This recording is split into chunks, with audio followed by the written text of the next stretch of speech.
और इस हाल में तुम्हें तुम्हारा शौहर हम बिस्तरी के लिए तुम्हें बुलाए, तुमसे वो ये चाहे कि वो अपनी बीवी से फायदा हासिल करे, तो आए औरत तुझे उस वक्त भी अपने शौहर के पास जाना पड़ेगा। अल्लाह के नबी फरमाते हैं, अगर तुम चूल्हे पर भी बैठी हो, रोटियां पका रही हो, आग जल रही हो, रोटी जलती है तो जल जाने दो, अगर तुम्हारा शौहर तुम्हें बुलाता है कि तुमसे कुछ फायदा हासिल करे, तो तुम चूल्हे को छोड़कर, रोटियां पकाना छोड़कर अपने शौहर के पास जाओगी। और थोड़ी देर के लिए मुझे माफ करना कि मौलाना जर्जीस साहब इस तरीके की बातें क्यों कर रहे हैं। अल्लाह के रसूल ने इसीलिए इशारा किया है, आए ख्वातीन, आए लेडीज, आए औरतों, तुम्हारा शौहर थका हुआ, मांदा हुआ, परेशान हाल, बिजनेस करके, मजदूरी करके जब थका हुआ घर में आता है, तो औरत की जिम्मेदारी होती है कि वो अपने थके हुए शौहर का खुलकर इस्तेमाल करे। जैसी दरवाजे पर दरवाजा खोलने जाए तो मुस्कुराते हुए उसका दीदार करे। यहां होता उल्टा है, औरत बेचारा, आदमी दिन भर बेचारा काम करके आया और जैसी घर में घुसा, बीवी ने अपनी दास्तान सुनाना शुरू कर दी। प्लग खराब हो गया बिजली का, पंखा नहीं चल रहा है, मोटर फूक गया।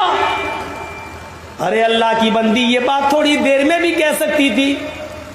तेरा शौहर घर में आया है, वो तेरा शौहर है, बिजली मैकेनिक नहीं है जो बिजली संभालेगा। आते ही अब आए, कब से बिजली खराब है, उसका मूड खराब हो गया, कम वक्त में तो दिन भर का थका हुआ आया हूं। बहुत सी औरतें शिकायत करती हैं, मेरा शौहर 12 बजे रात में घर में आता है, पता नहीं कहां बैठा रहता है, 1 बजे घर में आता है। मेरी बहनों, एक बात तुम्हें बताता हूं, सुनो। अगर तुम घर में अच्छे कपड़े पहनकर नहीं रहती हो, बन संवर कर नहीं रहती हो, साफ लहजे में कह दूं कि परफ्यूम और खुशबू लगाकर, मेकअप करके घर में तुम नहीं रहती हो, तो फिर तुम्हें ये शिकायत करने का कोई हक नहीं है कि मेरा शौहर 12 बजे घर में आता है, 1 बजे घर में आता है। वो पूरी रात भी घर नहीं आएगा, क्योंकि जब तुम उसके लिए बन सवर कर तैयार ही नहीं हो, तो वो इतनी जल्दी आकर क्या करेगा तुम्हारे पास? बदबू सूंघेगा तुम्हारे पसीने की।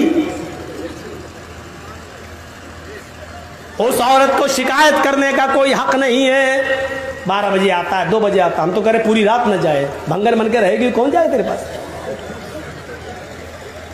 हाँ, तुम्हारी शिकायत उस वक्त जायज है जब तुम बन सवर कर अपने शौहर का इंतजार करो।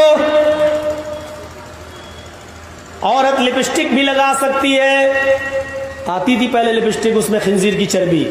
अब सारी कंपनियों ने कह दिया है कि हम ये लिख के देने के लिए तैयार है कि हमारी लिपस्टिक में चर्बी, खिंजीर की चर्बी, सूअर की चर्बी की आमेजिश नहीं है। कंपनियों ने इस बात का प्रमाण पेश किया है और गवाही दी है।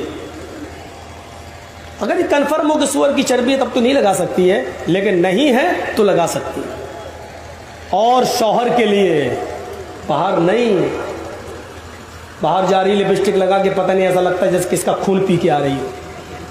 अपने घर में रहो, आदमी ज्यादा से ज्यादा यही समझेगा ना घर की अपने आदमी का खून पिया, वो तो पियो, वो तो रोज पी रही हो, तो कोई फर्क नहीं पड़ता। अपने अगर आपका शौहर लिपस्टिक को पसंद करता है तो आप घर में लिपस्टिक लगा सकती हैं, क्रीम पाउडर लगा सकती हैं, रंग जाहिर हो ऐसा मेकअप आप इस्तेमाल कर सकती हैं। मर्द की जीनत, मर्द की खुशबू वो है जिसका रंग जाहिर ना हो, खुशबू उठे, खुशबू उठे, ये मर्द की जीनत है। क्या है? रंग जाहिर ना हो। मसलन मर्द लिपस्टिक नहीं लगा सकता, लेकिन खुशबू खूब लगाए, जितनी लगा सकता, जन्नतुल फिरदौस लगाए, ऊद लगाए, कस्तूरी लगाए, ये लगाए, खुशबू उड़ रही हो, मर्द लगा सकता है, लगा के कहीं भी जा सकता है। लेकिन औरत खुशबू लगा के घर से बाहर नहीं निकल सकती है। लेकिन औरत की जीनत उस मेकअप में है जिसका रंग जाहिर हो और खुशबू दबी हुई हो, खुशबू दबी हुई हो। और रंग जाहिर होगा, लिपस्टिक लगाएगी तो रंग जाहिर होगा, क्रीम पाउडर लगाएगी तो रंग जाहिर होगा। ये औरत का मेकअप है। लेकिन औरतों, मेरी माँ बहनों, ये सारे हथियार सिर्फ अपने शौहर पर इस्तेमाल कर सकती हो, किसी दूसरे गरीब इंसान पर नहीं। वो तो मर जाएगा बेचारा, शौहर को मारो। इसलिए कि तुम्हें ये सारे हथियार चलाने की इजाजत शरीयत ने दी है, लेकिन शौहर पर किसी और पर नहीं। फरमाया तुम्हारा शौहर घर पे आता है, तुम उसकी थकान दूर करो, हंस कर उसका इस्तेमाल करो, मुस्कुरा कर उसका जवाब दो। अब घर में आया बेचारा थका हुआ, देखा औरत किचन में घुसी हुई है, कपड़े सुखड़े हुए हैं, एक पैसा बाहर जा रहा है, एक ऊपर जा रहा है, और बाल बिखरे पड़े हैं, किचन की गंदगी लगी हुई है। अरे तुझे मालूम है कि 5 बजे मेरा शौहर ऑफिस से आता, तो 4 बजे तक तूने काम क्यों नहीं समेटे? अपने शौहर का इस्तेमाल अच्छे कपड़ों में, अच्छी खुशबू में, अच्छे मेकअप में क्यों नहीं किया? अब वो सोच रहा घर पे जाऊं तो अपनी बीवी से गले मिलूं, थका हुआ हूं, कुछ सुकून हासिल करूं। घर में क्या देखा, ये तो भंगन बनी बैठी, गुस्से में आया, तला तला तला।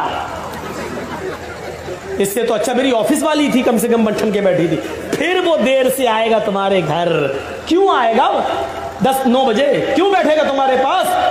घर में आता तुम भंगन बन के रहती हो, तो फिर ऑफिस वाली ही को ना पसंद करेगा। मैं ये नहीं कह रहा हूं कि वो जायज है, वो गलत कर रहा है, लेकिन उससे ज्यादा गलत तुम कर रही हो, क्योंकि तुम उसकी बीवी होकर उसको अपने जिस्म से रोक रही हो और फायदा उठाने का मौका नहीं देती हो।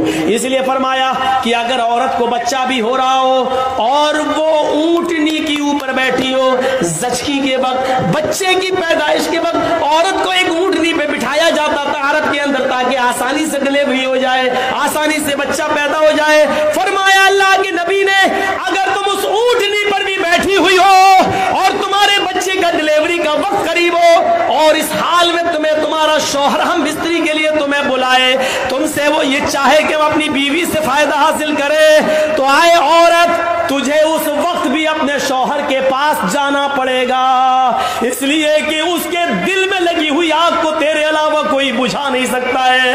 अगर उसके दिल की आग को तूने नहीं बुझाया तो तेरा शौहर गलत काम में पड़ सकता है, इधर उधर जा सकता है, उसके खिरमन में आग लग सकती है, वो गलत रास्ते पर जा सकता है। फरमाया कि औरत को इस हाल में भी अपने शौहर के पास आना पड़ेगा और इस पोजीशन में भी वो अपने शौहर को अपने जिस्म से नहीं रोक सकती हो। सुन लो, अल्लाह के नबी फरमाते हैं, अगर तुम चूल्हे पर भी बैठी हो, रोटियां पका रही हो, आग जल रही हो, रोटी जलती है तो जल जाने दो, अगर तुम्हारा शौहर तुम्हें बुलाता है कि तुमसे कुछ फायदा हासिल करे, तो तुम चूल्हे को छोड़कर, रोटियां पकाना छोड़कर अपने शौहर के पास जाओगी, उसके अरमान को पूरा करोगी, उसके दिल के मकसद को पूरा करोगी। इसमें ना नू नहीं होना चाहिए। मेरी माँ बहनों, ये तुम्हारा घर बनाने के लिए मोहम्मद रसूलुल्लाह ने इस हद तक इजाजत दी है, इस हद तक हुक्म दिया है औरतों को, ताकि तुम्हारा भी घर बना रहे और उसका भी घर बना रहे और वो दूसरी तरफ न भटकता। शौहर की इताअत और फर्मा बरदारी हर हाल में जरूरी है। यहां तो शौहर की इताअत होती है, शौहर की। अल्लाह के रसूल अपनी बीवी की तारीफ कर रहे हैं, आयशा सिद्दीक़ा की, तो आयशा भी तारीफ कर रही हैं, और इधर तो हाल ये होता है कि औरतें जल्दी तारीफ करती नहीं है शौहर की। जिंदगी भर नाजो नेमतों से पालता रहा हो, एक मर्तबा उसकी आप मर्जी के खिलाफ काम कर दीजिए, या एक मर्तबा थोड़ा सा उसको पैसा वैसा कम मिल जाए, तो क्या कहेगी, जिंदगी में कभी सुकून मिला है तुम्हारे घर? पूरी जिंदगी पे पानी फेर देगी आपकी, पूरी जिंदगी में पानी फेर देगी।